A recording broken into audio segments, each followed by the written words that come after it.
Good morning and welcome to Foothills County Council for Wednesday, March 11, 2026. I'll call the meeting to order at 9 a.m. Council, this morning we have a proposal of a emergent item, network equipment replacement. Would anybody like to give a motion to add that to the agenda as emergent? Councillor Estes gives us that, and it does need to be unanimous for it to be added, so I'll look for that. All those in favor of adding that as emergent? That motion carries unanimous. So we'll add that as F2. Next up, I'll look for approval of the agenda as a whole now. Anybody like to give me that motion? Councillor Callister gives us that. All in favor? Motion carries. Let's go to our round table. Councillor McHugh, do you have anything for the round table this morning? Thank you, Mr. Chair. Good morning, Foothills, and all's quiet. Okay, Councillor Estes. Thank you, Chair. And yes, good morning, Foothills. Everything is quiet in my area too. Thank you. And all's quiet in my area too. So we'll go to Deputy Revol. Thank you. Good morning, everyone. Just a big thank you to everything that's getting done in Division 4, and thank you to the Emergency Services and Community Services Department for sharing the talent with our High Country Rural Crime Watch Association AGM. So really much appreciated. Thank you. Councillor Alger. Thanks, Mr. Chair. Good morning to everyone. I have nothing to add today. Thank you. Councillor Callister. Thank you, Mr. Chair. Good morning, Foothills County. I have one item for Director Kruger this morning. I was approached by a couple of residents on the De Winton Riding Club Road speed limit. So it's a short road with lots of approaches, narrow road, and right now it doesn't have a posted speed limit. So I'd like to request a report from you guys to reduce the speed limit on that road and post signs to 50K was what was requested. And I think that is appropriate for that road. Thank you. Through the chair to Councillor Callister. We can certainly review and prepare a report for the March 25th meeting and with some options for council to consider. Thank you. And Councillor Kendall. Thank you, Mr. Chair. Good morning, Foothills County. Yeah, thanks to for all the plowing out in Division 3, because we got so much more snow, I think, than you guys did over here. So thank you. Okay, and we'll go to our departments. Manager Weberg, you got anything for us this morning? Yes, good morning, Council. I just wanted to bring up the equipment repair on 638 that we're looking to get done, and it's going to be 36,000 and change to have that done.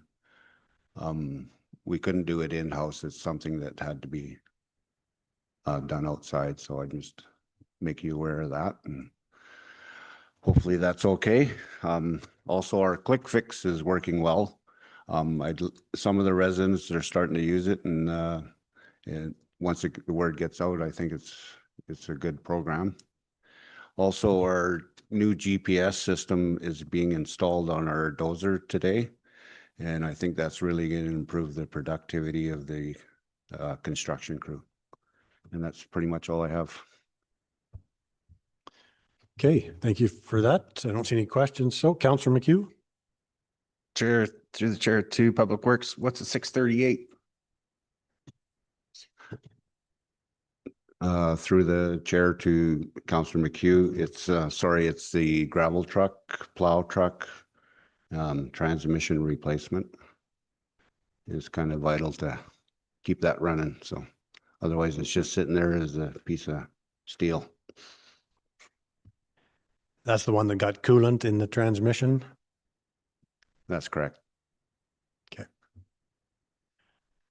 Okay, and Director Kruger, any updates for us this morning? Thank you, Mr. Chair. I have no updates in open. Thank you. Manager Cornelson. Good morning, Foothills County. I don't know how much. We're just going to be hiring 2 seasonal light equipment operators and 1 full-time. And hopefully we'll be posting the Rural Conservation Advisor position after our next Ag Service Board meeting, which is tomorrow. Thank you. Okay. And Director Saulnier. Good morning, Mr. Reeve. Good morning, council. Just a real quick update on the fire risk status.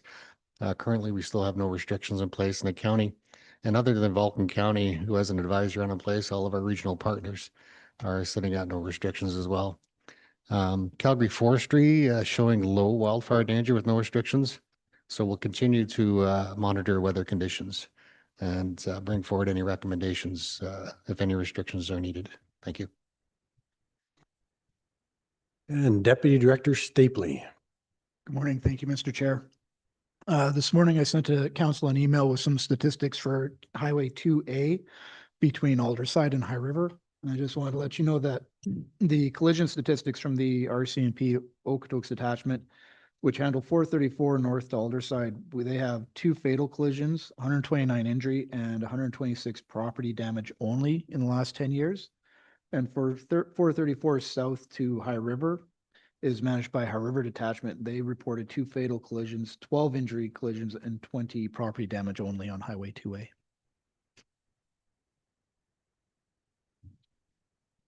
Those are some big numbers. Okay, thank you for that. We appreciate that. Hopefully we'll have a meeting with Minister of Finance to once again have this conversation about that stretch of road and see what we can do. So. I don't see any questions for anybody. So unless you have something on the agenda, thank you very much for coming. We really appreciate it. While we have our departments in, how about we go to B3, request to acknowledge and accept grant, Community and Recreation Coordinator, Joanna Cortenchel Allen.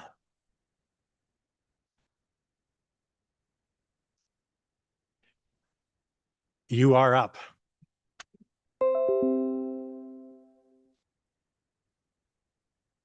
This is page 14 of our agenda, request to acknowledge and accept the grant. Go ahead when you're ready. I don't think your mic is on. Good morning, Reeve Council. Today before you, I did add something to your desk and I apologize it was not in the report. It is the application that I believe, or the donation application that that caused this this donation to happen. Anyways, for your consideration today is to acknowledge the Calgary Foundation's letter regarding grant number 2026-4805 from the Galvin Family Fund, and to accept the $10,000 with the funds directed to the Northwest Rec Board fundraising campaign for seed funding and construction of a multi-field and amenities in the Siemens Sports Park. All the details are in the backside of the staff report. And I'm wondering if council has any questions regarding this donation. Go to Deputy Reeve Ohl. Sure. First of all, thank you for the good news. And as you mentioned, there was a side effect to the lovely brochure. So thank you for that as well. And is that something that may have come through Millerville, or do you know kind of the location of where the family is from? Through the Calgary Foundation. However, the Calgary Foundation can't release any other information. Any acknowledgement needs to go through the county or through the Calgary Foundation. There's an acknowledgement and section in the letter. So they will be acknowledged and invited to whatever event we have through the Calgary Foundation, but not directly. Sure. Well, definitely happy to acknowledge and great to add that to the thermometer as it's growing. It's really nice to see. Thank you very much. Okay. Anybody else from council? Or I would look for a motion. The one suggested there is to acknowledge the letter from the Calgary Foundation and accept the $10,000 directed to the Northwest Rec Board fundraising campaign. We'll go to Councillor Kendall. Thank you, Mr. Chair. I would give you that motion. I just do have a question. We approved the $25,000, but what if we do go over that limit? Like, I guess the contribution of council of Foothills County is limited to 25,000 regardless of how many other donations come in? Or how does that work? I'm sorry, I don't understand. So Foothills County has approved matching any donation, correct? No? No. Oh, okay. If I might, through the read, the donation that came from the MSA, the Millerville Sports Association, was a proposal that was directly for the $25,000 to be matching. So these funds that are coming in are matching based on that they will be used with other grants such as CFAP, not a request for Foothills County to match any funds. Okay, that's just what I was asking for. Okay, but so I would give you that motion to Okay. acknowledge this. To acknowledge and accept the 10,000. Okay, we got that motion. I'll go to Councillor Alger. Thank you, Mr. Chair. Did we find the missing sign? Sadly not. What? So between February the 14th and the end of February, the sandwich board fundraising sign that was at the Millerville racetrack was removed somewhere else. It has not been located. The students that we have with the patrol, they have been searching the ditches. I would like the sign back and the sandwich board back, and I would like it if they were both back, but I do not have them, and we will be putting some notices out on social media to hopefully get it back, because it was donations that supported that sign. So And any updates on when we're going to put our permanent sign up? I think the frost is out of the ground. We could probably get going on that. I have to get in, through the reef. I do need to have another first call done because it expired. Okay, thanks for that. Okay, so we have that motion from Councillor Kendall to acknowledge the letter and accept the $10,000 funds. I don't see anybody else. I will call a question. All those in favor? Motion carries. Thank you very much. Let's go to B4, Seasonal Road Ban, Engineering Technologist Callum Umscheid. Thank you for coming and joining us today. It's good to see you in person.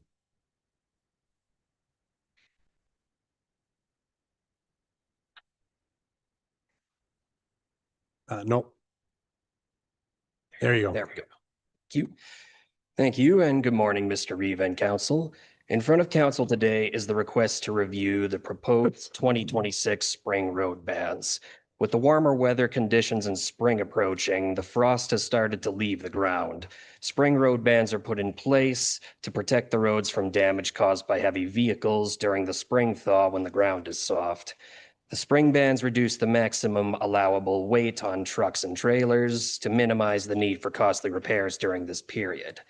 As part of administration's annual review of the spring road ban list, we identified an omission in the proposed schedule before you today.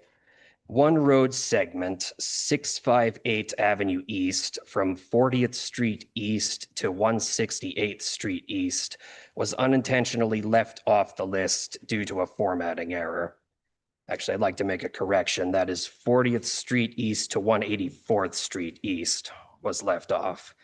The road segment has historically been included in the spring road ban program and meets the same criteria as other roads currently listed. It is an MRO road and, consistent with past practice, should be subject to a 75% axle load restriction during the spring thaw period. Administration is therefore requesting that Council include this road segment in the approved spring road ban list to ensure consistency, protect the roadway during vulnerable conditions, and align with established practice. With that correction, administration is comfortable proceeding with implementation of the spring road bans as proposed. Public Works requests that the bans be effective starting at 10 a.m. Thursday, March 12th, 2026. The proposed motion is that council approve the 2026 spring road ban list as presented with the addition of 658 Avenue East from 40th Street East to 184th Street East at a 75% axle load restricted MRO road. Thank you. Okay, are there any questions from council? I don't see any, so Councillor Kendall, go ahead. Thank you, Mr. Chair. I've always been curious, how do you enforce this? I mean, Through the chair to Councillor Kendall, we historically, we've actually had some complaints arising around this area. So typically we will work with enforcement to ensure that things like heavy hauling in that area are monitored and companies that are seen doing that hauling are informed to restrict their movements through that space and work with provided routes in order to ensure that road damage is kept to a minimum. and what, just out of curiosity, what are the fines if you happen to know? I do not know that off the top of my head, but I can get back to you with that information. Okay, I don't see anybody else, so the requested motion today is that the Reeve and CAO be authorized to sign the vehicle weight order as laid out on our agenda. We may like to give me that or something else. Moved from Councillor Kendall. No further questions. I'll ask the question. All those in favor? Motion carries. Thank you very much, Mr. Umscheid. Thank you. Okay, let's go back to the top of our agenda. B1, page 3, request for contribution to Nanton Animal Protection Society. CAO Payne, your name is on this one. Thank you, Mr. Chair. There is a report attached to council's agenda on this one on page 3. This is a request from the Nanton Animal Protection Society to contribute $9,000 to support their efforts in the work that they do. We historically, as far as I'm aware, have not participated in funding this specific organization. There is a request of council and a proposed motion in the event that council were supportive to provide the $9,000 in funding. And I might just provide council with an alternate option for consideration. If you wish not to provide funding, it would just be to acknowledge the request. And I'll just leave it at that for council. Okay, we'll go to Deputy Reeve Ohl. Thank you. I'd certainly like to thank them for the good work that they do. And maybe there's some alternative types or sources of funding, but in terms of adding a new donation from Foothills County residents, I'm just not in favor of our tax dollars being used for further donations. So I would certainly provide that motion to acknowledge and look forward to any other comments from our council. Thank you so much. Okay, we'll take that motion to acknowledge the request. Anybody else? I don't see any. All those in favor? Motion carries. Let's go to B2, request to send letter of support, Cayley School, page 13 of our council agenda. This one has my name on it. So this kind of came out of our meeting that we had with the Foothills School Division a couple of weeks ago. I guess just a bit of background to start with. A few years back, the number one on the priority list, capital priority list from Foothills School Division was the Blackie School modernization, and number 2 was the Cayley School modernization. Blackie School got modernized, and then for some reason or another, when that was completed, then Cayley School modernization was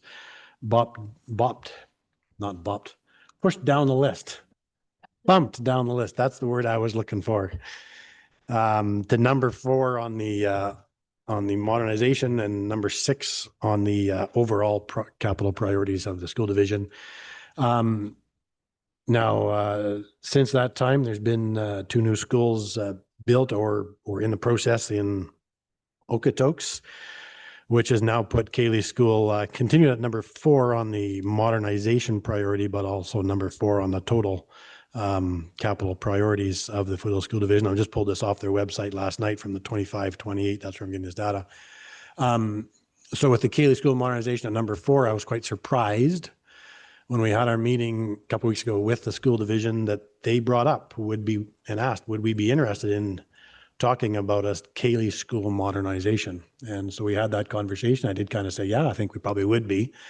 So the reason I put this on here was to just, I guess, have that conversation. Do we want to participate in a conversation about the Cayley School modernization and to send a letter to the school division stating that, yes, we would be definitely interested.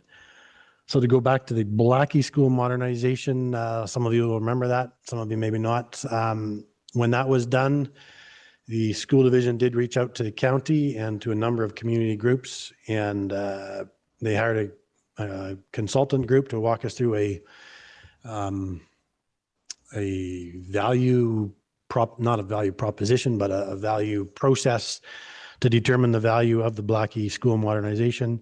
And when it was all said and done, the county did contribute $500,000 of public reserve funds towards the school, because that is a use that we can use public reserve funds for. And the Blackie Lions contributed $50,000 specifically related to the kitchen piece. And then a couple other community groups also did send letters of support. But it was all of that community support, I think, that made the difference in getting the province to fund the modernization in Blackie. And right now it's a beautiful, beautiful school, and they have opportunities for those students there that lots of other schools don't have. So I would expect the same process would go forward in Cayley if that were to happen, as there is a number of community groups there as well. So I just put this on here, just looking to send a letter to Foothills School Division indicating our support in terms of let's talk about a Cayley School modernization. Deputy Reeve Ohl, go ahead. Thank you. I'd be interested in hearing what the conversation is and any expectations or projects that might incorporate Foothills participation, or just to keep us informed. So not knowing what the scope is or any requests, just to look for more information, I'd be in favor of just that whole conversation to take place. Thank you. And if you are looking for motion when and if, I'd be happy to do that. Sure. Yeah. The motion at the bottom page of page 13, send a letter to Foothills School Division in support of participating in discussion regarding modernization. So I'll take that motion. That was the one you were thinking of? Correct. Okay. So I'll have that motion from Deputy Reeve Ohl. Anybody else? I don't see any. I'll call the question. All those in favor? Motion carries. Thank you. Moving right along, let's go to D1, request to name in new internal subdivision road and road extensions. Page 47, was Mr. Granson coming in for this, or Dr. Hemingway, were you going to? I believe the staff report is pretty clear, and I'm going to try and introduce the topic, if that's okay. Yeah, go ahead. Council may recall there was a motion for a review and information to come back to council with proposed road names based on history of the Cayley area. And this staff report is meeting that request. So there's one brand new road and 2 road extensions with existing names on it. And council is requested to consider one of 3 names for the brand new road: Mix Street, Benny Street, or Robertson Street. And then also a motion to name the extensions of the existing roads as Ross Avenue and Westmount Drive. The staff report contains information about where Mix, Benny, and Robertson are located. These individuals were in World War I from the Cayley area. And we felt these would be appropriate names to consider for road names. And we've asked for 3 motions of consideration at the bottom of page 49, whether you're considering Mix, Benny, or Robertson, as well as the extension of Ross Avenue and Westmount Avenue. And you can see a map, an insert map on page 50, which shows the location of the new road and the extensions of Ross Avenue and Westmount Drive, as well as the memorial plaque, which illustrates the names of the individuals that were in World War I from Cayley. council has any questions, I'd be happy to answer them. Thank you for that. I did reach out to the Cayley School, kind of following up from our last conversation about this, to see if they would be interested in participating and choosing a name and doing a bit of research, and it didn't seem to spark any interest there. So that has not happened. I guess just a bit of a background in terms of these names. So the first two names on that plaque on page 51, the first street the county built, we named Caspel Street. The second street we built was Coote Street. And then there's the three names left. So the name on the next name on that list is the Mix name. Just a bit of a background. If you're interested, that name does have a painful story of war and lost. The oldest brother, Albert Mix, signed up for the war effort in 1915. Originally tasked with trenching and building tunnels, he was soon involved in full trench warfare in the Ypres region of Belgium. His unit endured a massive 160-ton release of chlorine gas from the Germans. The Canadians improvised and breathed through urine-soaked clothes to survive. It was in this battle that Albert Mix was killed in action, along with much of his unit. Not long after, younger brother Davidson Mix signed up for the war effort. Arriving in France, he was immediately involved in the Battle of the Somme, one of the deadliest battles in history, with roughly 1 million casualties in that battle alone. Soon after, David Mix was part of preparing for the Battle of Vimy Ridge, and it was during that time that his unit was caught in a German raid, and he was taken captive to a prison camp held by the Germans, where he later died. Brother Clarence Mix also signed up for duty. He never made it to the battlefields, but was injured in training and succumbed to his injuries. The Mix family, full of hope and dreams when they moved to Cayley in 1902, shattered by the ravages of war. So I think the Mix name is certainly a suitable name to name a street after. Next name on the list is Venny. Private David Venny, or Vinny with an I, is actually how his name shows in the war records.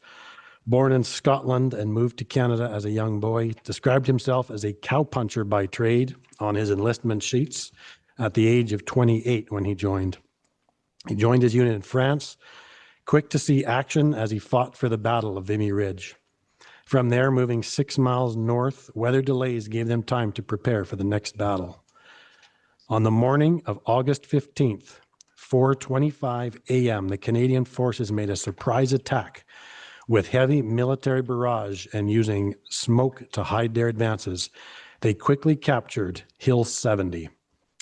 You can read lots about the Battle of Hill 70. Knowing the inevitable counterattacks would be coming, they quickly consolidated their gains and began shelling the known German positions. For the next few days, the Canadians aired 21 grueling counterattacks. August 21st saw the next offensive as the Canadians sought to take the town of Lens. The Germans were ready and the fighting was intense. They never did take the town, but they did have Hill 70. 10,000 Canadians lost their lives in this battle for Hill 70 and nearly 30,000 Germans. A major win for Canada's forces as a strategic location. And it was in this battle the Cayley local, David Vinny, was killed in action. Certainly a name worthy of putting on a street. The third or the fifth on this plaque and final name on this plaque was that of William W. Robertson. He was drafted into the Canadian Army in 1918 at the age of 22. Joined the 50th Battalion, or was now nicknamed the Suicide Brigade. He was part of the 100-day offensive, a fast-paced, relentless push in the final days before armistice. He saw the breaching of the Hindenburg Line, capturing of the Canal du Nord, and victory at Cambrai. German resistance would stiffen as they took the Cambrai and region. Here, the Canadian Corps dug in and continued trade blows with the German opponents. Eventually, the Selle would be crossed, and on October 17th, and one day after that, October 18th, the young man, William Robertson from Cayley, would be killed in action. His life given less than a month before armistice. Again, another name that would be certainly worthy of putting on a street in Cayley. So I am fine with either one of these names. I think just alphabetical wise, it makes sense to be the mix, but certainly game for anything. If the council has anything else to add. Go ahead, Deputy Revol. Do we have any more streets to name? So we can use them all. It's too bad we have to pick here. But I'm with you. I'm with you on the one where the family was erased because their entire group was eliminated and sacrificed. So I'm okay with your option one, but you certainly can be the one to choose as it's in your area. But certainly they're all worthy, and if there's a potential to use the other names, I would be certainly happy to use the other names in some other way as well. Councillor Alger. Thank you, Mr. Chair. All worthy names, no question about it. And I think at this time it's appropriate that the Reeve could make the motion to which he prefers that this is in his area. Sure, thank you for that. I'll then give the motion, option one, approval of the road names Mix Street, and then just the extension of Ross Avenue and Westmount Drive. So that's option one on page 49 of our agenda. Anything further? Call the question. All in favor? Motion carries. And let's go to D2, request for second and third reading of bylaw 28, 2025, page 52 of our council agenda. For the four returning councillors, I'll go to Director Hemingway. Thank you, Mr. Reeve. In this application, however, we are only asking our three more seasoned councillors of Councillor Deputy Reeve Ole, Councillor Alger, and Councillor McHugh to consider second and third reading on the site-specific amendment to allow for the construction of a 10,000 square foot storage building on this application, which council did grant first reading on in April 23rd, 2025. Allowing for an indoor storage building as identified on the applicant's site plan. We did note that Reeve Siebert was not in attendance at that day. The site plan is illustrated on the top of 55. The blue box in the middle of the RV storage area is the addition of the 10,000 square foot proposed indoor storage building. This is an agriculturally zoned parcel, and the application and the use of the RV storage in the indoor storage has been provided by council over the years as a site-specific amendment. Okay, Councillor Alger. Thank you, Mr. Chair. I have no concerns with this. I drove by it the other day and was wondering where it was at. So it's good to see that he's progressing ahead, and happy to give you the motion for second. Okay, anybody else? We have that motion for second. And I'll only look for three people to vote on this. I'll call the question. All those in favor? That motion carries. And we have a third reading.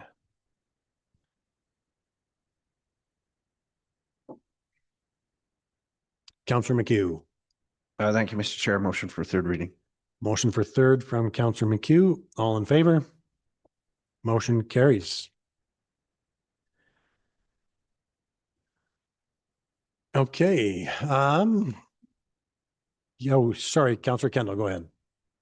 Thank you, Mr. Reeve.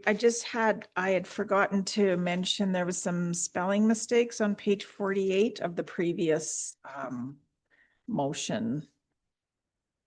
Under proposed, I don't know whether I did this now or whether it's, anyways, under proposed road name, the word fought is misspelt, and under the last paragraph, the word alphabetical is spelt wrong. That's on page 48. Okay. Of the street naming. Okay, we got that. Thank Yeah. you for sharing. Okay, let's go to minutes.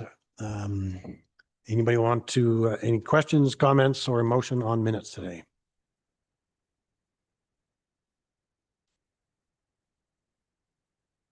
No comments, so a motion to approve minutes from last week's? Councillor Kendall gives us that. All in favor? Motion carries. And accounts, are we not ready for accounts yet? Okay, why don't we start with, let's go to committee reports. So we have 2 weeks worth of committee reports today. Councillor Kendall, did you want to start us off?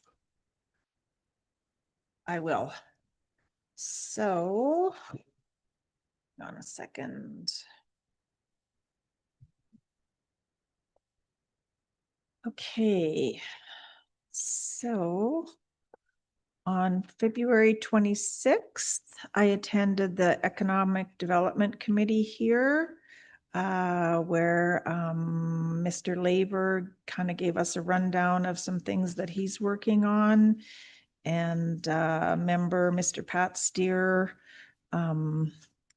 expressed his desire that everybody kind of get on the same page regarding documents and everything. On that same day, I attended the RCMP update meeting at the Alderside Fieldhouse. And it was pretty well attended there. I think there was about 30 people there and lots of good questions. The main focus was on traffic concerns, I would say, if I had to summarize. On March the 2nd, I attended the beef traceability town hall at the Sheraton Inn in Calgary to get the perspective of the various authorities and just private individuals on the recent legislation that did not go through yet, but is still sort of pending and in the air about just people's concerns about costs that they might incur and extra work and things like that. Let me see. On March the 9th, I attended the High Country Rural Crime Watch at Pritis Greens with Councillor Ohl chairing that meeting as president, and had a presentation from a lady who used to work with CPS on cybersecurity. Very interesting information as well, and a little bit of an update on traffic concerns from the local RCMP and our peace officer representative. Yesterday, March 10th, I attended the Diamond Valley IMC at the Diamond Valley Council Chambers. And we addressed some of the concerns. It was a pretty short meeting. Also yesterday, I met with our Economic Development Officer, Mr. Mark Laver, and Mr. Carmichael, James Carmichael, who is a volunteer with Foothills Tourism. We met in Diamond Valley as well, just to kind of follow up on tourism interests and what we can do to promote tourism within Foothills County. So those are my updates for the last 2 weeks. Thank you for that. Councillor Callister. Thank you, Mr. Chair. So on the 26th, I attended the Economic Development Advisory Committee as well. A lot of good topics brought up there to enhance the development of the 2A corridor. Couple things brought up was reducing red tape and putting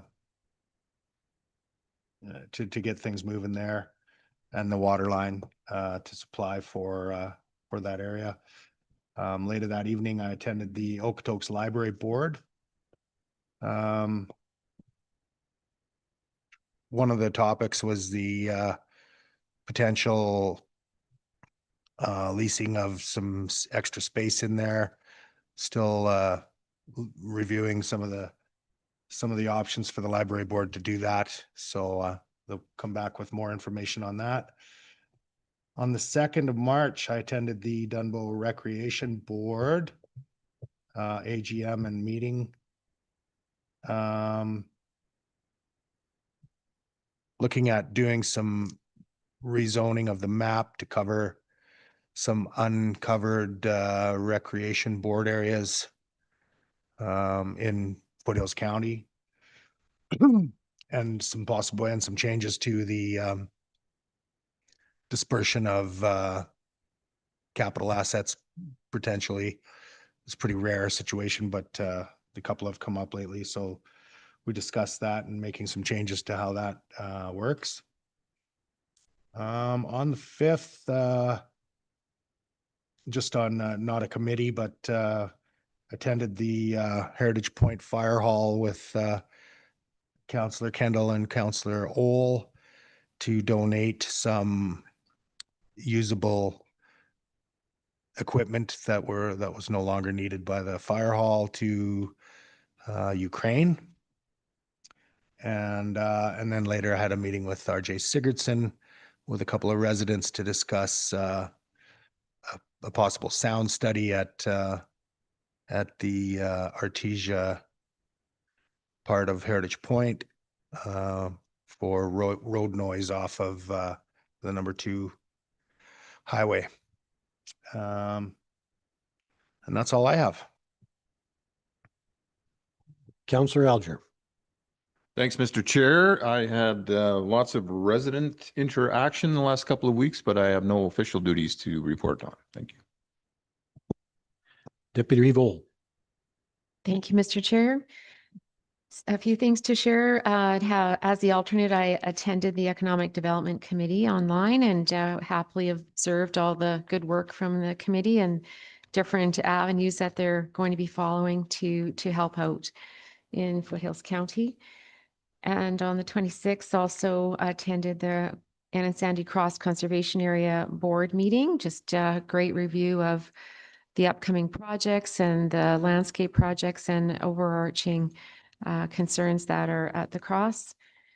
On the 26th, busy day, obviously, also attended the Foothills County Enforcement and RCMP public meeting. That was at the Alderside Fieldhouse, and that was well attended, and a lot of topics emerged out of that discussion. As was stated, certainly traffic was a high call for attention, and just a really good update by the RCMP, the 3 detachments out of all of those locations. They were able to share an update to the citizens and the media that had attended. So it's a good discussion there.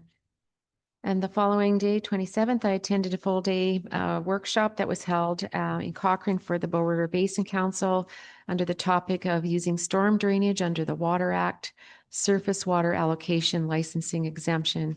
So actually very interesting, and also heard there may be some updates to the acts coming up this year further. So we are awaiting that, but in the meantime, I am composing some notes as I was asked from a couple of groups who could not attend. So I will share the notes with you guys so you can learn things and have some sleeping preparation material. And I found it really helpful, actually, that we had that wonderful understanding that was created before we had one of our hearings last week. So that helped me in really understanding some things there. Further, I did also attend the March 5th Fire Board event at the Heritage Point Fire Station. So thank you to all those who participated and prepared and were a part of that. That was well done. On March 6th, I attended the Mayors and Reeves of Southwest Alberta online. And at that meeting, there was some very lively discussion. Policing is always a hot topic there.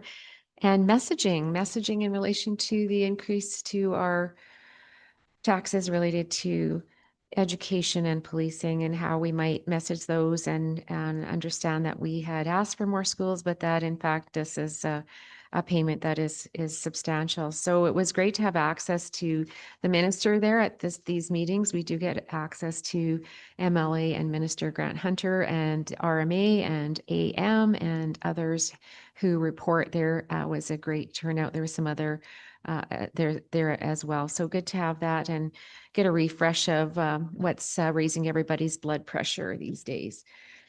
And further, then also, as was stated, we had the High Country Rural Crime Watch Association AGM.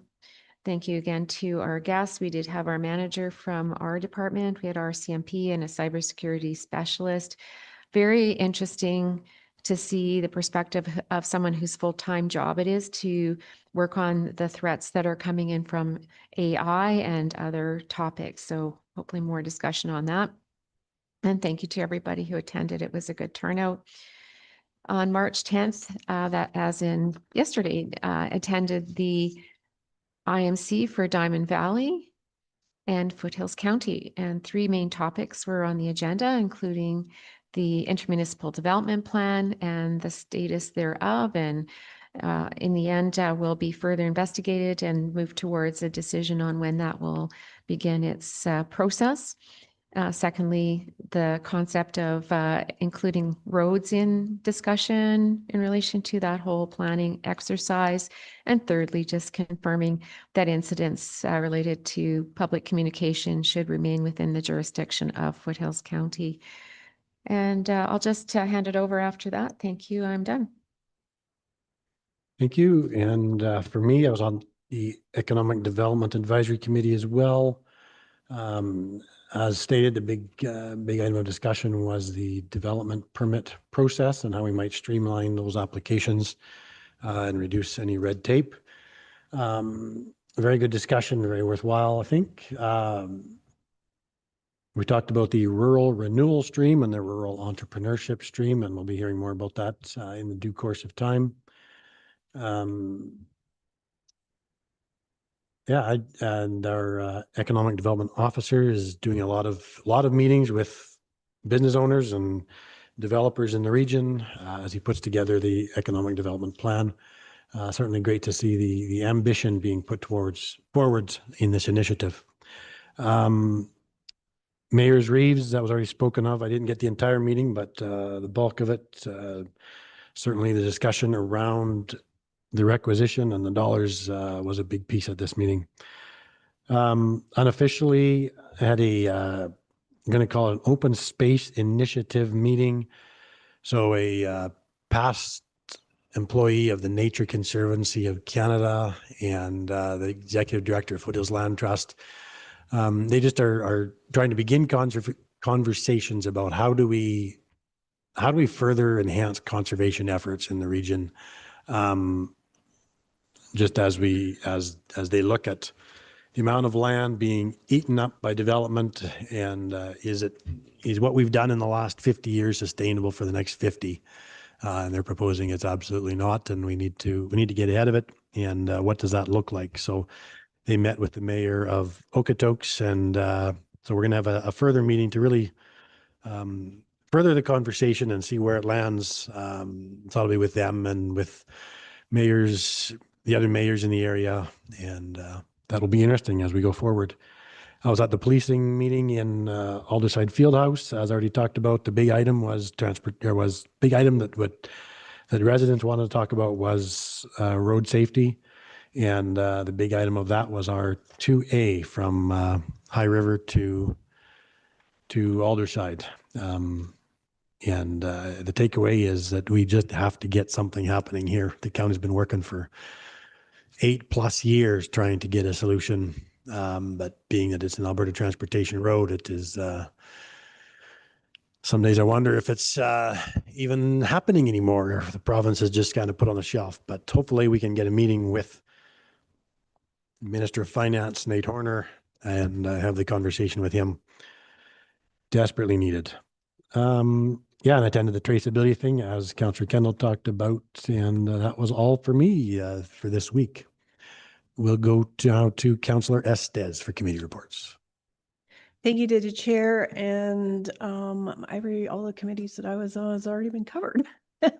I was also at the RCMP open house. That was quite interesting, and yeah, the concerns about the 2A definitely brought up. Yeah, it'd be nice to see something done there. I was at the intermunicipal meeting yesterday with Diamond Valley, but took a seat back and let Deputy Reeve Owl take the forefront, and she's covered off the updates on that very nicely. Thank you. That's it for me. Councillor McHugh. Thank you, Mr. Chair, and to the chair, Dunbo Recreation Board. And so we had our AGM, and that was short and sweet, which is the way we like to see our AGMs. And then mostly out of the Dunbo Recreation Board was pretty much out of the round table and discussion around looking at it gets a little confusing. I thought there was a terms of reference for the Dunbo Recreation Board, and all there is our our bylaw that points out the powers and duties. Anyway, I'm pretty sure that somewhere in there that we had an outline of what the Dumbo Rec Board was all about. I guess I'm looking at Councillor Alger here because I'm pretty sure that at some point we reviewed what the outline and funding regime for the Dunbo Rec Board was, and that it was included when we did our startups and kind of orientations for new members. But looking through the agendas, I can't find it. I thought it was a terms of reference. So kind of looking to find that. And at the end of the day, kind of the round table revolved around, there's a pretty strict criteria for how people qualify when they make applications. So there was discussions around maybe community associations sponsoring people that make smaller requests. So if you have a seniors group that needs new crib boards, then they need $100. Maybe that can transpire without having to go through the whole rigmarole and qualifications. The board has changed over years. If you're doing fundraising for the Scott Seaman Sports Rink, is a much different category than a club that has a small request for just minimal money for a project they want to get going or support. So a little bit of real good roundtable going on there, and then not board related, but 4-H districts on the weekend. We had the opportunity to be a judge. That's all I have. Thanks. Okay, Councillor Kendall. Thank you, Mr. Chair.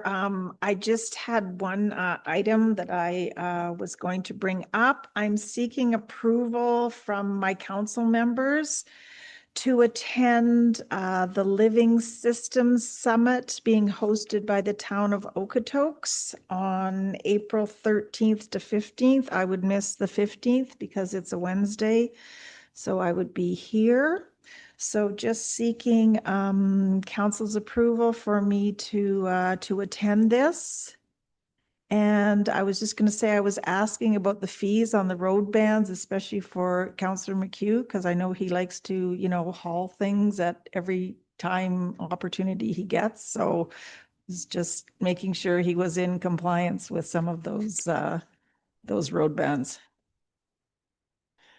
Okay, and on that Living Systems Summit, just as a further note, with the reply all button that is so easy to push, I'm aware that most municipalities in the Calgary region are sending somebody to that Living Systems Summit for conversation. So looks interesting. So the request is to authorize Councillor Kendall to attend the Living Systems Summit. Councillor McHugh. Careful now.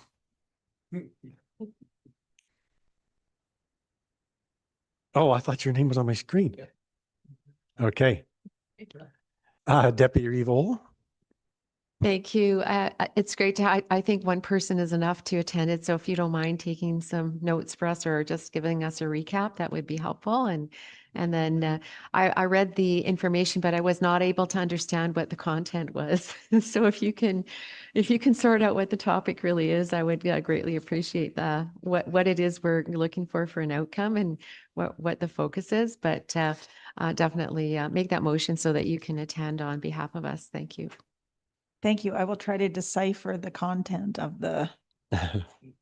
Okay, so we have that motion from Deputy Revol to authorize Councillor Kendall to attend the Living Systems Summit.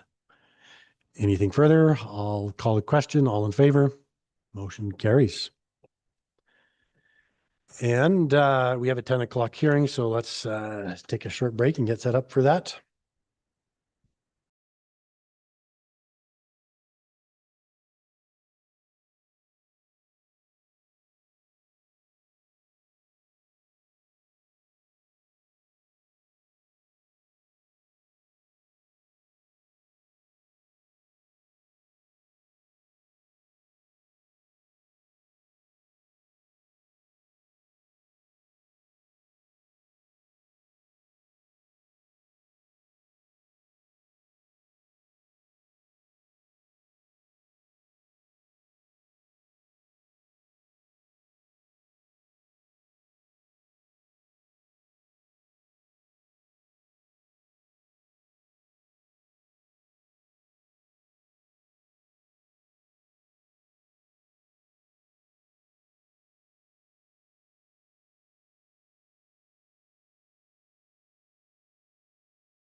Welcome back. I will open our 10 a.m. hearing for Blagojevic Southwest 24, 21-1 west of 5 Amendment CR, page 33 of our council agenda. Ms. Garrity, would you please introduce council and administration?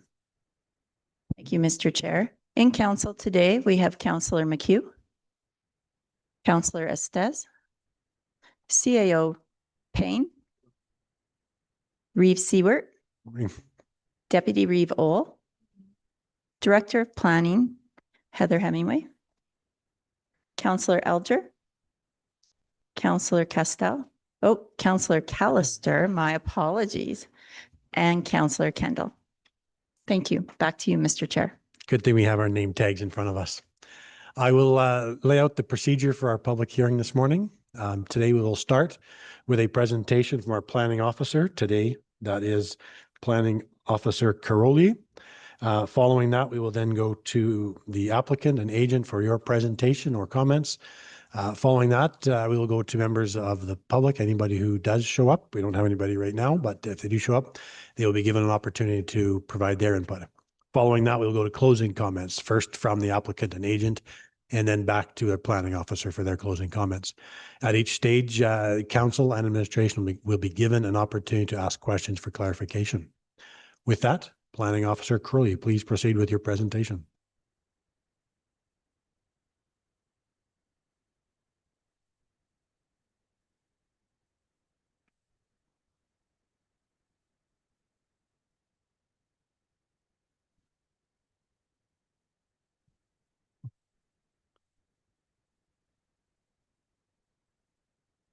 Good afternoon, Mr. Reeve and Council. The application before you is a request to amend the country residential district rules to allow for the future subdivision of 3 country residential district lots between 4.43 and 5 acres, with a 5-acre country residential district lot balance remaining. The parcel is within Division 5. It is located 6.3 kilometers south of Calgary and 4.9 kilometers northwest of Okotoks, which makes it 2.6 kilometers west of Highway 2A and 1.4 kilometers south of 274th Avenue West. It is bordered by 11th Street West. The southwest of Section 24, Township 21, Range 1 west of the 5th Meridian was gradually subdivided into country residential district parcels between 1993 and 2024, with the internal road allowances being required in 1993 for 286th Ave West, 1995 for 10th Street West, and 1997 for 11th Street West. The subject parcel itself was subdivided to its current configuration in 2009. There are presently 24 lots within the quarter section, including the municipal reserve parcel.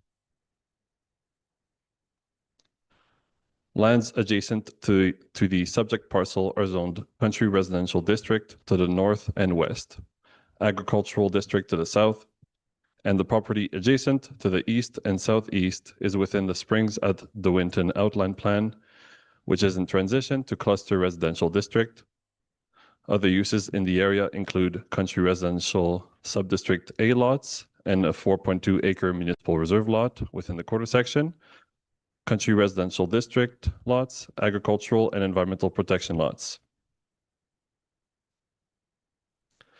The proposal asks council to consider amendment to the country residential district land uses rules to allow for the future subdivision of a 19-acre country residential district parcel into 3 new 4.43, 4.57, and 5-acre country residential district lots with a 5-acre country residential balanced parcel. The subject parcel is undeveloped except for a dugout and 2 temporary shelters. Both temporary shelters are non-compliant as they are within the 15 meters rear setback and are accessory buildings without an existing principal building. However, the applicants have indicated that they will be removed from the site and do not require their acknowledgement. There are 3 approaches for these proposed lots. Lot 1 to the north will have its own 6-meter approach near the north property line. A culvert is present here, but it is sufficiently distant from the proposed approach. Lots 2 and 3 will have a shared 9-meter approach for their panhandle accesses within the cul-de-sac. Lot 4 will have its own 6-meter approach within the cul-de-sac. The dugout is located here with the trees. Looking at the physiography on the subject parcel, it contains a gently sloping hill with its highest point northeast of the middle area here. The slopes are mainly to the east and to the west. The application was externally circulated to those agencies as required under the Municipal Government Act. ATCO Gas and ATCO Transmission provided written responses stating no concerns. The application was circulated to the county's Public Works Department, who recommends the following to be provided as conditions of a subdivision approval: the high water table testing, septic disposal evaluation, and building envelopes. They also recommend for council to consider a contribution towards a future dust-free road surface on 11th Street West. The application was circulated to landowners within a half-mile of the subject parcel within the county in blue. No letters were received prior to today's hearing. Notice of this public hearing was advertised in 2 issues of the Okotoks Western Wheel on February 25th and March 4th, with 1 written submission received prior to today's hearing. Now, if I could have council open up the page of the staff report containing option number 1 regarding approval. A few clerical errors were found within the recommended conditions of the staff report that I will address here.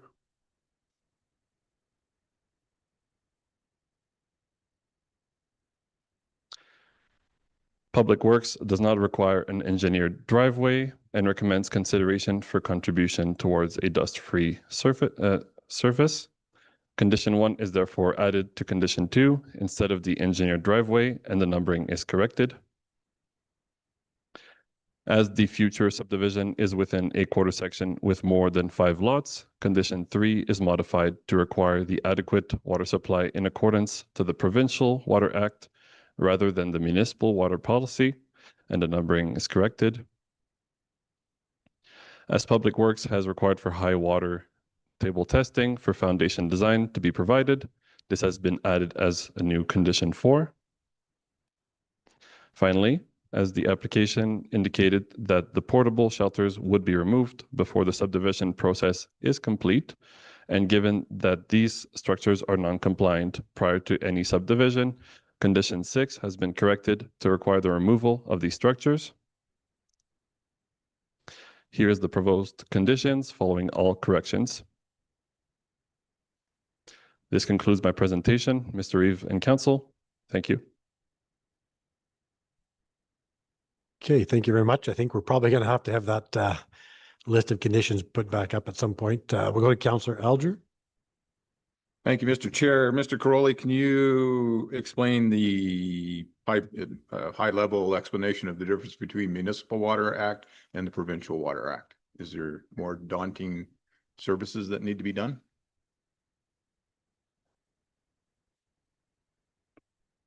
Not really. They're very similar. They do require a 12-hour pump, a 12-hour recovery, and then a Q20 analysis indicating that the wells are able to function, meet the requirements of the Provincial Water Act. They both have to say that. And then the Provincial Water Act will also have the geohydrologist do an analysis of all wells in the area and the aquifer in the area and make a statement under seal that these existing wells will not have an impact on adjacent lands. Okay, thank you for that. And one more, if I may. I apologize if I missed it, but what is the topping on 11th Street right now? Through the Reeves Council, Mr. Councillor Alger, it is currently gravel surfacing. Okay, thank you for that.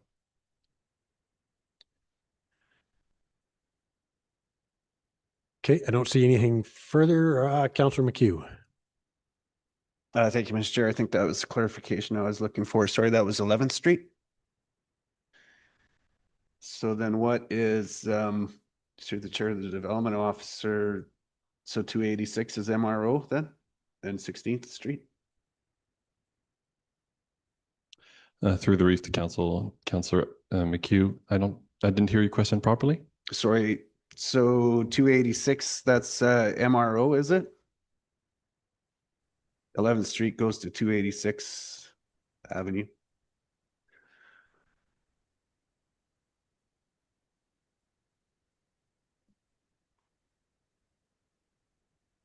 It is currently a road on also gravel surfaced.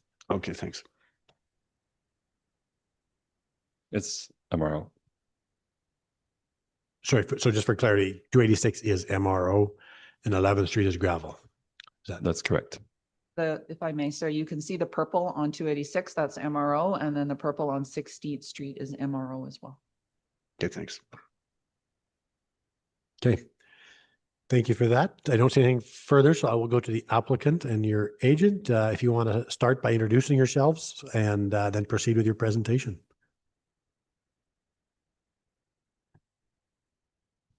Thank you, receiver. Just give me a quick sec to get this. I clicked some buttons and minimized where I shouldn't have.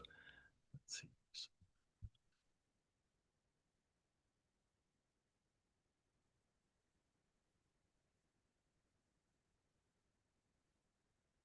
Go. There. Yep.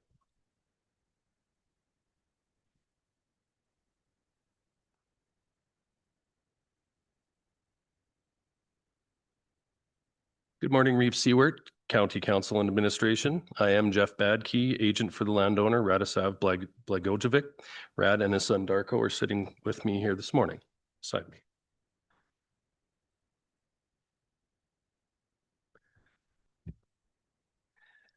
The subject lands are legally described as Lot 12, Block 2, Plan 091-1451.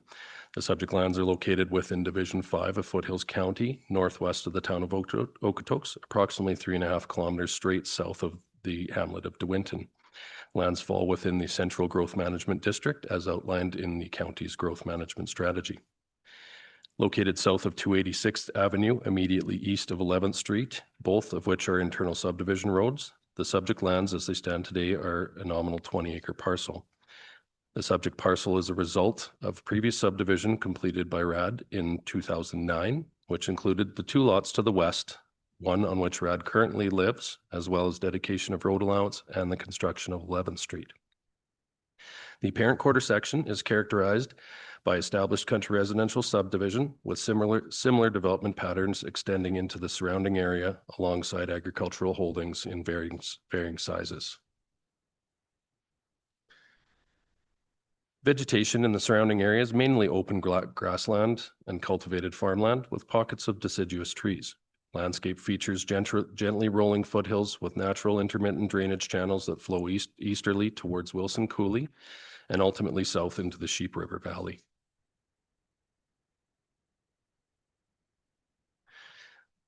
These lands have always been more than just a parcel to Rad and his late wife Saba. From the beginning, their intention was to keep the land in the family and one day subdivide it in a way that would benefit their children, Darko, Neb, and Susie. The proposal before you would take the existing parcel and thoughtfully divide it into 4 lots, ranging from 4.43 to 5 acres in size. The 2 easterly parcels are slightly larger to account for their respective driveway panhandles. All 4 lots have excellent building sites with no constraints other than the typical municipal setbacks. 3 of the lots are intended to be passed on to RAD's children, while the 4th lot would be sold to help cover development costs and provide some financial security in retirement.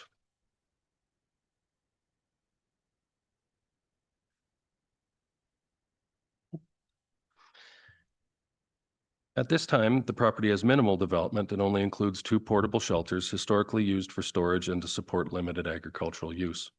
These shelters are proposed to be removed before the subdivision process is complete. An existing agricultural dugout is located in the southwest portion of the lands with a small cluster of deciduous trees surrounding it. Aside from this area, the remainder of the parcel consists of open, tame grassland that is relatively flat and very suitable for country residential development. Local access to the subject land is via 286th Avenue, which is a dust-free surfaced road, and from 11th Street, a graveled road that terminates in a cul-de-sac at its south end. Subdivision has been designed to make efficient use of the existing county road network without introducing new long-term maintenance obligations. As noted in our application, RAD is open to working with the county on any off-site road improvements that may be required. The county's Public Works Department has recommended financial contribution towards county-installed dust-free surfacing to match the standard on 286th Avenue, and RAD is supportive of that recommendation.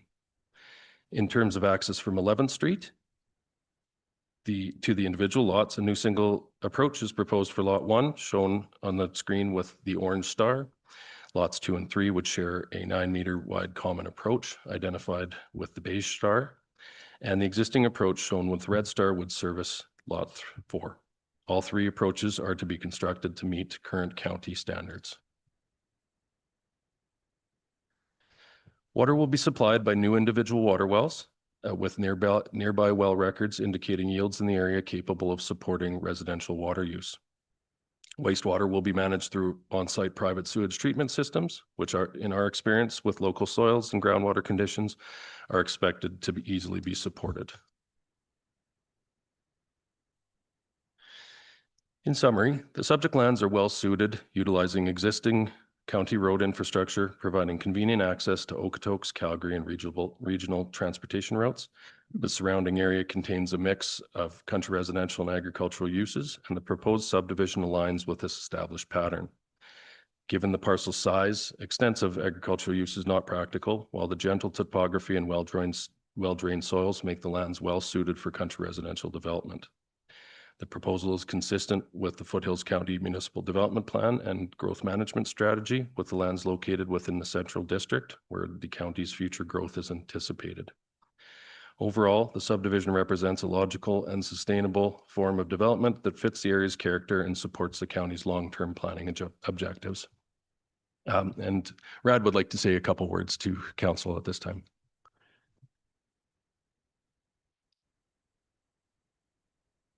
Thank you. My name is Rad Bagojevic. I just want to say that me and my wife, we planned this in 2020 to do this project, and unfortunately we couldn't. We want to do this for our kids. This is not something that we are planning to make a ton of money. We want to create 3 lots for 3 of them that we got, and then use the 4th lot to pay the expenses that are associated with this project. Thank you very much. Okay. Yes, thank you very much. And if council has any questions or would like to have any discussion on this, we'd be happy to chat. Okay, thank you very much. And Darko, did you have anything to add? No. Thank you. Okay, thank you. I'll go to council and administration for any questions you may have. I am not seeing anything. Councillor Kendall. Thank you, Mr. Chair. Just curious, what is the land directly to the east of there? Is that pasture land, or is there any history on there that might be applicable? I can answer that. So the land immediately to the east is within the Springs of DeWinton planning area. So, but at current, it is grassland. And I guess, Rad, can you confirm? I'm sure there's been some cows out there at times. Yeah. Always been used for just. Yeah. I'll just, if I can go back to this first slide here that kind of shows the physiography. So immediately to the east of the lands is a little bit of the upland plateau, and then it drops steeply down into a few terraced areas down into the bottom of Wilson Coulee on that quarter to the east there. I believe the Springs of DeWinton had contemplated coming in from 274 Avenue and encompasses the area that I'm kind of moving my cursor around on. And is that all wetland? Sorry, I'm not quite familiar. Certainly, yes. So this coming down here is CP Rail's line, and this is quite a large water body that's significantly lower in elevation from the property and distant. If I was to guess, I would say probably 30 meters or so at least in elevation difference between the plateau and the bottom there. And currently, what is the approximately 20 acres being used for? Farming, grazing? Rad keeps a couple cows every season for finishing and whatnot, but other than that, I'll let. Yeah, no, I got about half a dozen cows that I maintain there and they take care of that. Take care of the mowing. Thank you. Hey, I know to Director Hemingway. Just wanted to speak a little bit more about the Springs of De Winton. I'm afraid I don't recall the details, but it was approved by councils, and I believe first reading on land use had been granted. And it is for a communally serviced form of development. So it's not a country residential form of development. It's intended to be smaller lots on a communal water system and a communal wastewater system. I believe the cluster or residential estate land use district was granted first reading, and it hasn't proceeded. It may come back to council, I expect, and consider a different form, perhaps country residential, but council did approve it for much smaller lots on a higher density scale than you would expect on country residential.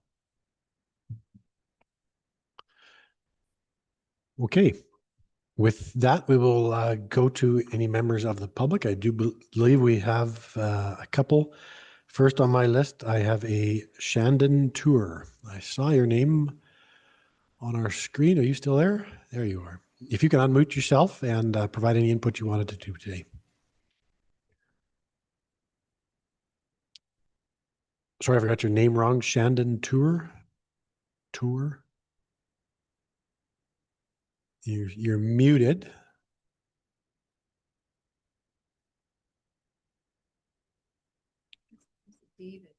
Can't see you, but I do see that you're muted still if you're trying to unmute.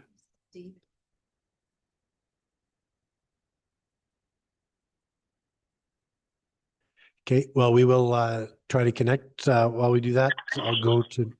Hello. Sorry, can you hear me now? Yes, now I can hear you. You bet. Go ahead. Okay, thank you. No, I'm just joining the meeting. I'm interested in just sort of the future of the area. And so I'm listening more for my own information than for anything else. And thank you very much for providing me this opportunity to join. For sure. You bet. Thank you. Kate, we will then go to next on my list. I have a David Oginski. I see you are online there. You can unmute yourself and proceed.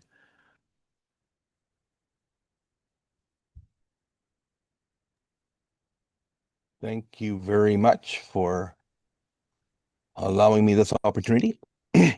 I like to say that we do support Rad's proposed subdivision. We are the parcel just right to the north, adjacent to 11th Street and 286th Avenue. And our concern is with the wording regarding the dust-free surface. And we had a word thrown like to match 286th Avenue. That is not in the recommendation that I see. So what I'm just thinking here is that from the standpoint of I'm reading the MDP 2010, I think it was, and the road construction standards 2024 Schedule B says that it should be a paved road for a multi-parcel subdivision. So my interpretation is we have the parcel that is to the north of our place again, and I mentioned it in my letter that I think it was Plan 2410742, and they had a looks like a full asphalt road in there. So I would just like to ask that council has the road condition that sometime in the future, I don't know when that means, like to have that tightened up, and that it would maybe meet the Schedule B, which is a paved road, to be consistent with the standard that I'm interpreting from the way I look at the rules. You guys do this all the time. I just looked at the rules and looked at the road built to the north of me and feel I'd like to have a bit tighter definition on what dust-free is, and to maybe meet the standard as Schedule B says. Any questions? Okay, thank you for that. Certainly got that note. Any questions from council administration for Mr. Oginski? I don't see any, so thank you very much for sharing with us today. Thank you. And that is all we have with us today.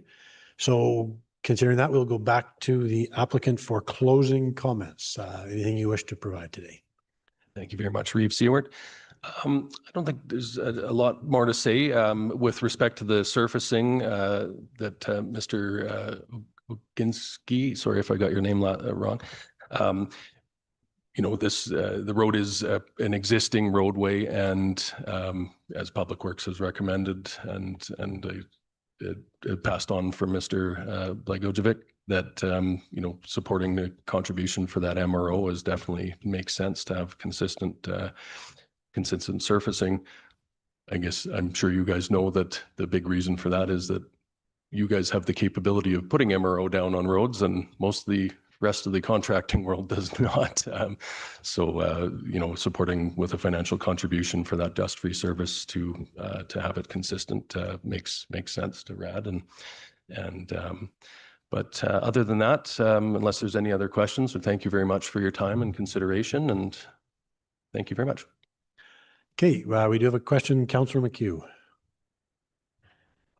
Thanks. So through the chair to the applicant, sorry, your internal panhandle is going to be constructed to what standard?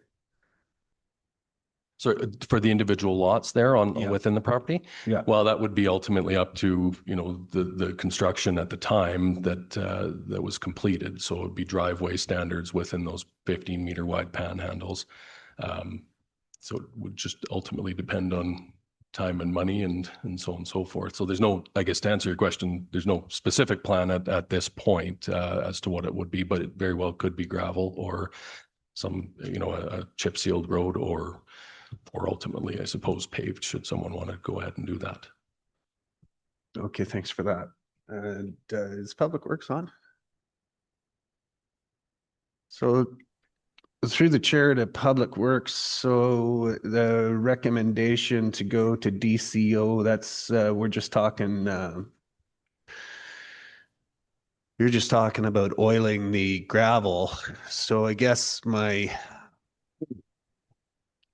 so this is a problem. A previous council obviously has allowed for a lower standard and allowed for 11th Street to be constructed as a gravel road. So now we have further development. So if we're going to do dust control only and just oil it, then we are still going to have to send a grader in to do the DCO. Is that assumption correct?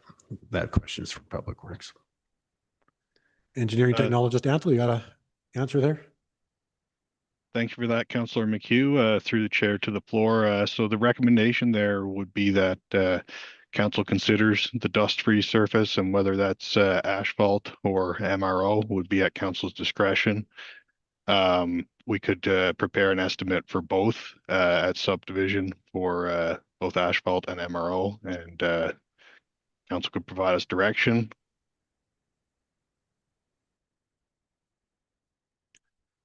Okay, thanks for that. And through the chair. So I'm a little confused here. When we want, through the chair of the Development Authority, wouldn't we want an internal panhandle to a subdivision completed to wouldn't be just a driveway standard if it's going into 3 lots? What's the normal there?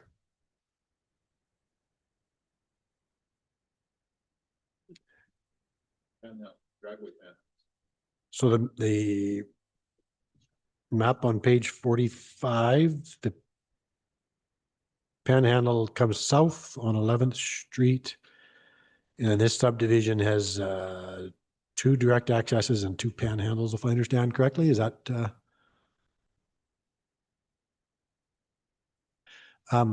Director Hemingway, go ahead. I wanted some clarification from Public Works as well in what type of surface you were considering for 11th Street. If you're looking for a contribution from the developer, what you were requesting as 16th and the east-west road are MRO. Can you give us an idea if you were to request a contribution towards MRO on 11th Street, if I have the names correct, on that portion of that, you know, the remaining gravel, which I believe the applicant constructed originally doing the work. So if you want him to surface that road to MRO, do you have an idea about what kind of contribution you would be looking for? Go ahead, Technologist Anta. Thank you for that, Director Hemingway. So we would look for a contribution based on the number of lots that the applicant's proposing. And then in terms of an exact number, we'd have to get back to council on that. I don't have one off the top of my head. Okay, thank you for that. Nothing else? I don't see anybody else, so we'll go back to Planning Officer Crowley for any closing comments you have. Through the roof to council, I have no further comments. Okay, one last time, council administration, any questions you have at this time? I don't see any, so I will close the public hearing. You are welcome to remain in the gallery to watch council's deliberations and decisions, or you can watch it online on the YouTube link found on the county's website. Either way, a decision will be sent to you once minutes are ratified in 2 weeks. Thank you for coming and have a good day. Okay, we need to switch meetings. Okay, we'll take a couple-minute break as we get switched around.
Welcome back, council. Let's deal with our 10 a.m. public hearing, Blagojevic. So this is in Council Division 5. Counselor, we're busy chatting away. Who would like to start us off on our 10 a.m. public hearing discussions? Councilor Division 5, there you are. Go ahead, Councilor Alger. I'll show you later. Thanks, Mr. Chair. Just clarifying a couple of things on the lands to the east there, which has been going on for a long time, even previous to my time. As far as this application goes, I'm happy with the layout of this, and typically over the years in this kind of quarter, we call this an infill situation where we're kind of finishing off the quarter from development. There's a couple other pieces that might still be available for more development, but just speaking to the road of 11th Street. So there's a couple of, I don't know if it's misinformation or misnomer has been thrown out. So we've gone from dust control to MR to chip seal to pavement. And as the applicant has said, he is willing to make a contribution to make this an MRO road, which matches all the other roads in the area, except for 10th Street. Now, 10th Street, if anybody's looking on their map, to the north of 286 was done by a developer, and that was a voluntary aspect of his application back in the day. That was done 3 or 4 years ago now, I think, and I believe a couple of the lots are sold. I don't think any of the lots have been developed yet, so that's a little different between a developer and a landowner that is doing some development for his own land for his family. So I'm happy with the contribution to MRO. The applicant did build 11th Street, and I think everybody in Public Works will agree that it was built to a great standard, 30-meter wide right away, and it's a very nice road, and all it needs is MRO on top of it. So it's been gravelled with a little bit of dust control on it over the years, and with this development, yes, should definitely go to MRO. Again, I feel, it falls within the central district, the MDP. It's compatible to the area around it. It's within the land use bylaws, within the number of lots within the quarter. So I'm happy with all aspects of this, and look for other comments. Thank you. Deputy Revol. Thank you. I'll just add support, and that this is not over density. So I did my little math on that, and looking at the area and looking at this being in Central District, and the proposed development next door is a very high density, although we don't know if it's going to continue or not. It will be developed in some fashion. So if it's in the area. And so for those reasons, I'm in favor. Thank you. Anybody else? Councillor McHugh. Thank you, Mr. Chair. And just to the lands to the east are extremely challenging, and they're on the breaks down into Wilson Coulee. So will they be developed? And we've seen that thing extended 3, 4 times. So yeah, someday. What is that better? Yeah. Oh. Lands to the east remain challenging. We'll see what happens there. I wouldn't say it's a done deal. So as long as we go to the MRO standard, I would reluctantly agree with this. But when I look at 16th Street, we have an accumulation of different road widths as you go north. Like we've got 11th Street's going to be 30 meters, and on the half section to the north on 16th, you just have a traditional 20 meter, as road widening hasn't all taken place. The only point I'm trying to make here is now we have a complete residential development, and the supporting roads getting to it aren't actually even as good as the internal road that's being constructed. So this is development ahead of infrastructure. So there is no way to to recover that now and actually make a decent road for this amount of residential traffic to even pass each other. Thanks. Okay, we'll go back to Councillor, let's go to Councillor Kendall first. Thank you, Mr. Chair. So along those lines of reasoning, then what is the contribution? Do we have to increase it for this road disparity issue, or are we allowed to do that? Director Hemingway, go ahead. The Public Works Department was not prepared to provide council with a number. I would suggest the number would be in addition to the community sustainability fees. So the applicant will be required to execute a development agreement for payment of the community sustainability fee and pay a contribution towards the cost of future MRO on the 11th Street. I would suggest ideally Public Works will come back to council with a number for your consideration in advance of second reading on the bylaw in order that we can include it in the development agreement. So that you and the applicant have an understanding on if they wish to proceed, knowing the full cost associated with proceeding on the subdivision. Is that satisfactory? Thanks, Joel. Go back to Councillor Alger. Thanks, Mr. Chair. I had those kind of comments in my recommendations also. I'll give you the motion for option 1 approval and the changes that Mr. Crowley has. So, but with the road contribution was, my addition was subject to agreement with Public Works. And the changes in the Provincial Water Act as opposed to the Municipal Water Act. And whatever else you had. Oh yeah, and then we're taking out the buildings. So the building, those 2 little sheds are already coming out. So number 6 is negated. Number 3 is changed to provincial. Number 1 is combined with number 2.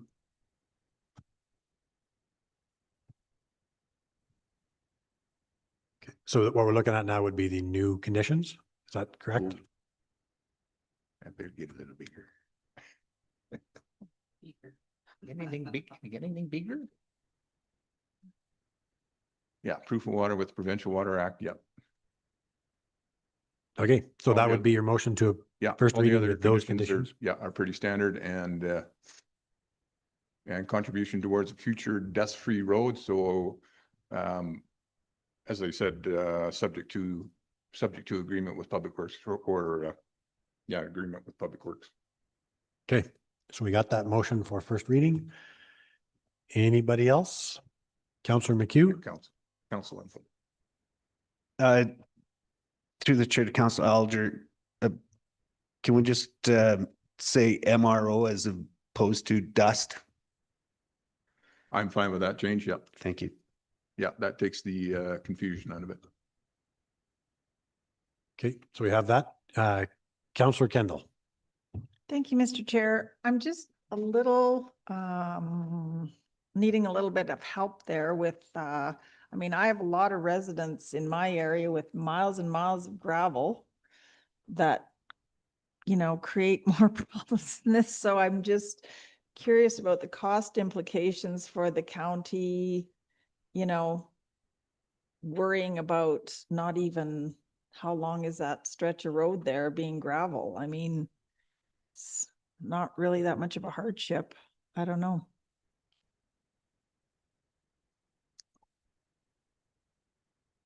Councillor McHugh. Thanks. I'll take a shot at that. A big part of it is if it's gravel, so the MRO is done by a plow truck. And then that little chunk of gravel would have to be done by a grader. So if it's all MRO, then it can all be done by one piece of equipment. That would be my comment. Okay, we have the motion from Councillor Alger, motion for first reading with the conditions as on the screen, with the small exception that we would, in item 1, remove dust-free and put in MRO. With that, I will call a question. All those in favor? Motion carries. Okay. Are we ready with, not ready with accounts? Let's finish off with committee reports. Any updates, CAO Payne for us today?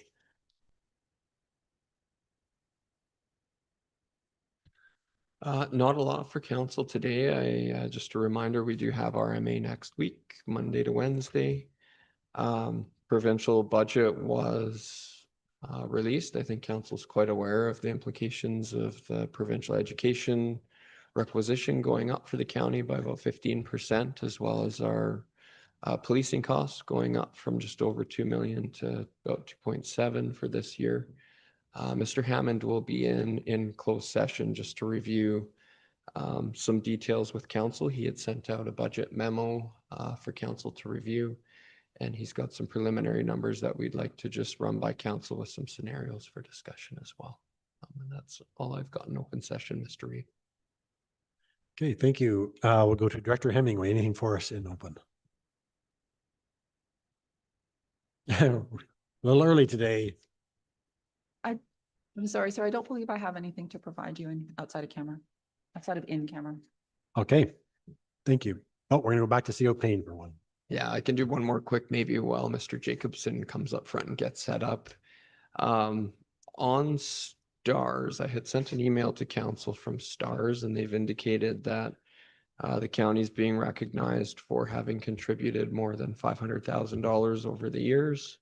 And what they do to acknowledge that is they place a Foothills County logo on the STARS helicopter and apparatus. There is a request in that email that I forwarded council to consider increasing funding from $1.50 per capita in 2025 to $1.75 per capita in 2026, and then up to $2 per capita in 2027 and beyond, leaving it at that $2 per capita. Their executive director did request that we consider adding them to our March 25th agenda for a short presentation. So I would just look to council to see whether you would like a presentation or just ask for the letter that was provided to us to be placed as a miscellaneous item for discussion by council.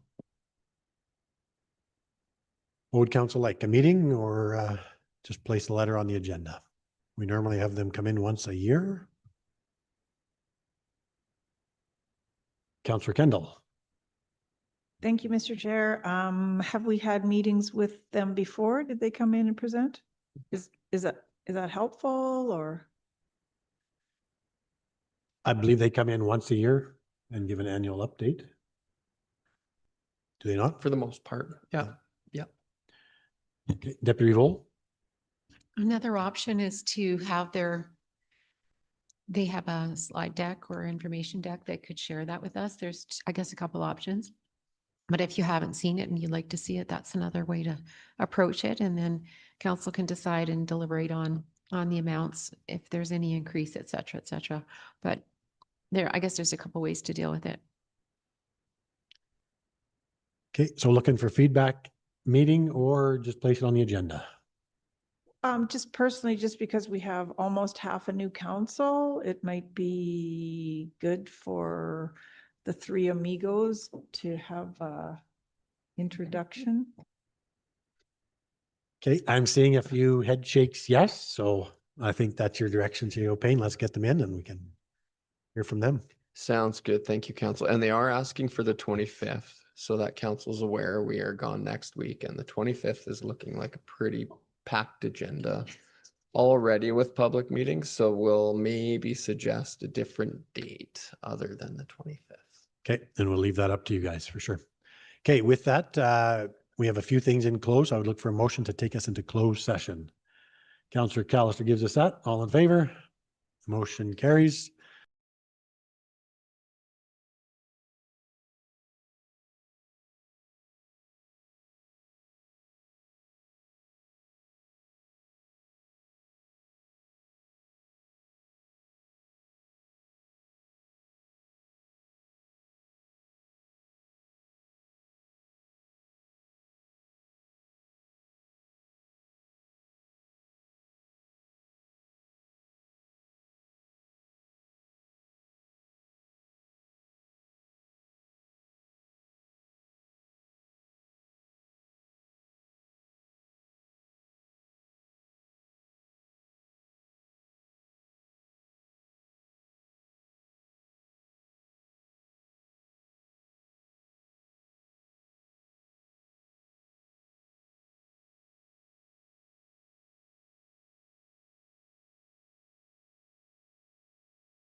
Okay, it is 12, so I'd look for a motion to break for lunch. Anybody want to give that? Councillor Alger, all in favor? Motion carries. We'll see you back at 1.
Welcome back. I think we need to finish up our in-camera discussion that we were having before, so I would look for a motion to go into closed session.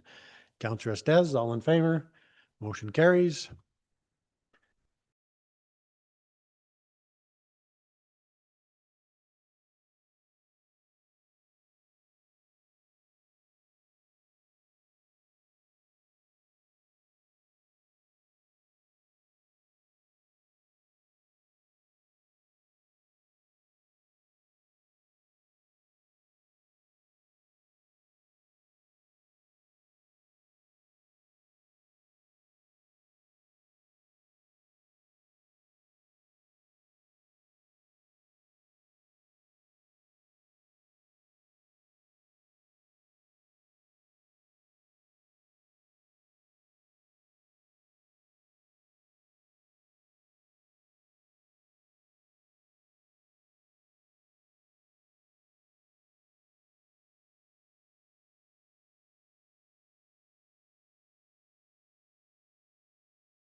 Welcome back to open session. A few resolutions coming out of closed. Let's go firstly to Deputy Reeve Ohl.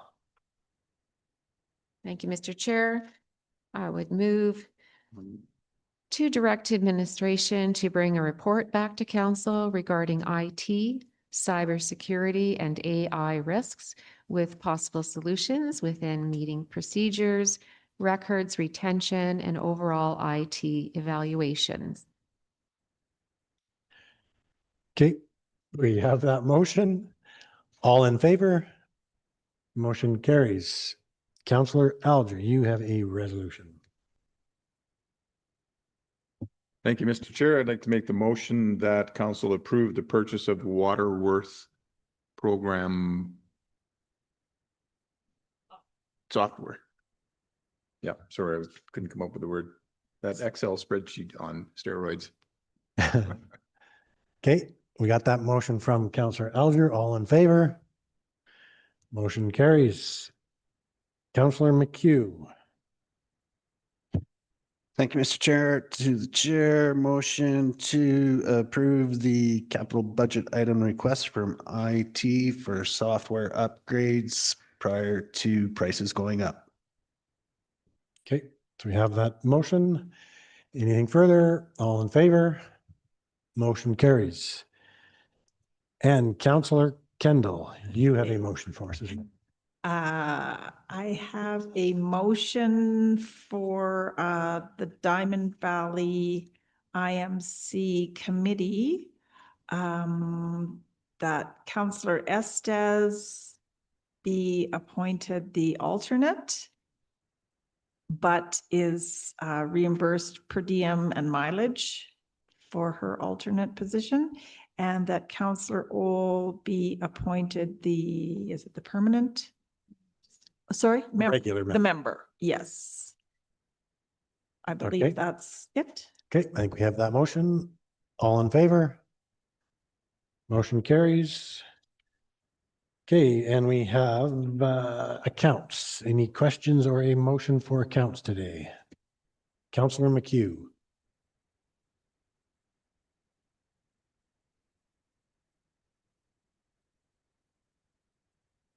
Three one six seven five. EFT. So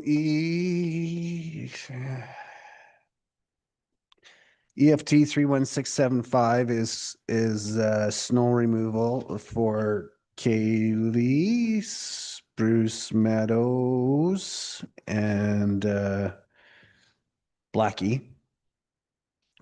And I guess I'm just asking, it doesn't, I don't understand the road request at Spruce Meadows.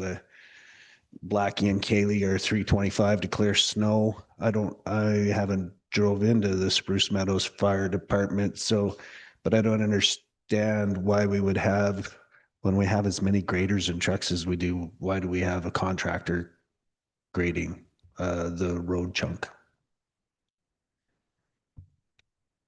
Yeah, so for council at Spruce Meadows set aside the land and the building, and then the county put apparatus and volunteer staff into the building. There's a lease agreement, and in the lease agreement, we're responsible to clear the snow along the driveway. It's a fairly long driveway off of the road to the east. I believe that the fire department has a contractor doing this work, and if we're in the area and we have the equipment there to do it, we'll do it. Otherwise, the contractor does it while they're there, just because it is an emergency services operation. So they want to ensure the snow is cleared and they can get in and out immediately following snowfall. So if say our graders or our skid steers are in other locations too far away, then they'll have the contractor clear the snow immediately. And if we're in the area, then we'll clear it ourselves. But I suspect, given that location, we're probably not right there immediately in most cases when we have a substantial snowfall, which we haven't had a whole lot of in the last little bit here. just in the last. Okay. I'm balancing that one. I would think that, I guess that just poses a little bit of a question. Maybe it's not significant enough to blow up the whole machine, but I would think that would be something Public Works would be pretty high priority, that's would be number one on the list to get cleared. Anyway, good enough. EFT 31670. Now I forgot what the heck I've got what unit, Public Works or ASB. So I think if that's, yeah. So it says Public Works. Does that mean Public Works or does that mean ASB? I think it's Valerie Kruger. And then what unit are we, looks like a rototiller or a mower. So I guess that's why I'm confused if there's no unit, so I don't know what it's for. Looks like rototiller blades or blades for a mower, which made me ask, well, is this ASB?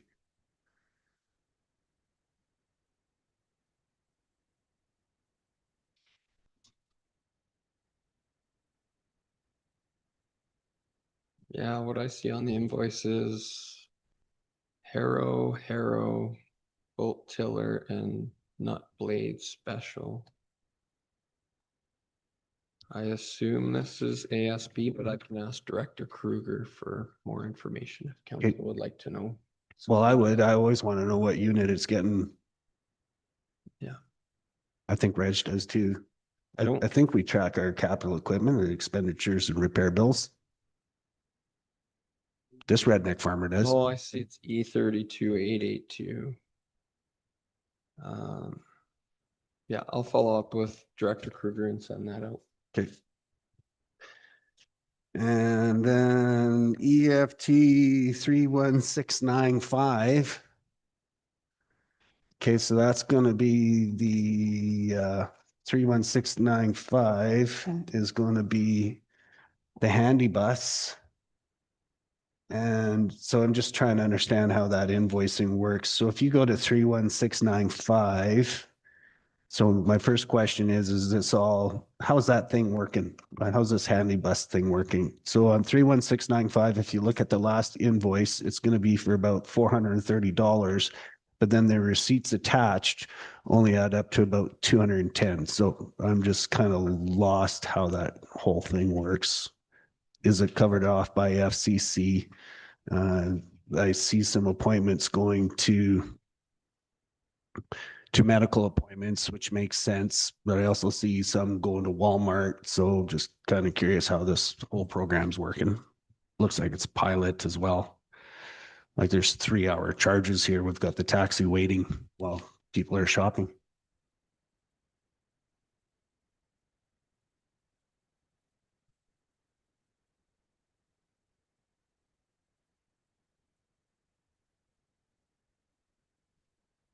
Yeah, so this is the one that is grant funded under the pilot project that FCSS, I believe, is sharing with Okotoks, High River, and Diamond Valley as well.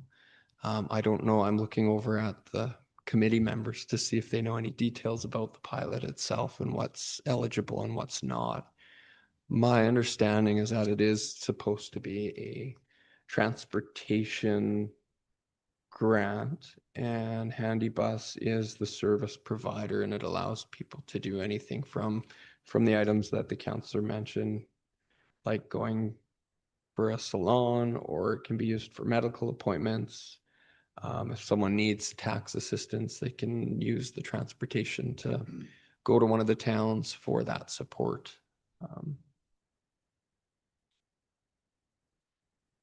Okay, so can you make any sense of how that billing works? Like it looks like it's $430, but then there's only three slips attached, but they don't add up to $430.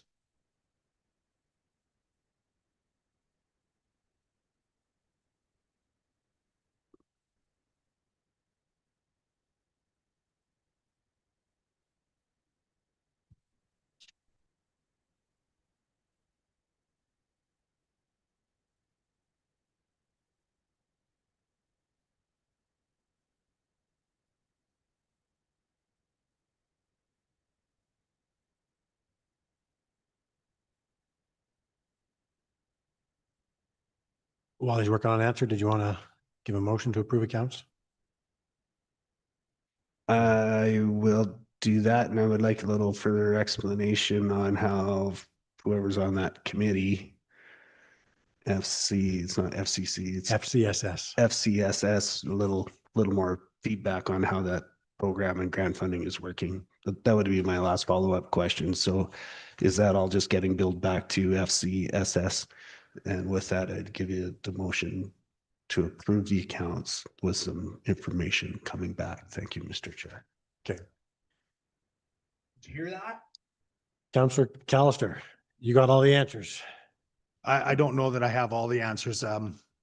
You know, the pilot program is designed to help people without the transportation, elderly and whatever, to get to medical appointments, other essential things. It would follow that after a medical appointment, they might have to hit a pharmacy. So that might be the Walmart stop that you saw, Walmart pharmacy. I'm not sure. I'm just speculating, of course, but that's basically the purview of that service. You have anything to add?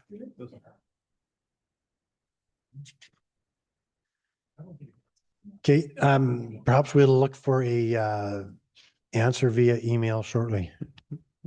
Might take a little longer. So we do have the motion to approve accounts from Councillor McHugh.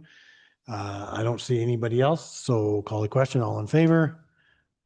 Motion carries. That does exhaust our agenda for today. Next meeting is March 25, 9 a.m. And we look forward to the answer. I would look for a motion to adjourn. Councillor Alger, all in favor? Motion. I'm assuming Councillor Estes, you vote in favor of adjournment? Yes. I would hate to see that defeated. That motion carries. See you all in 2 weeks.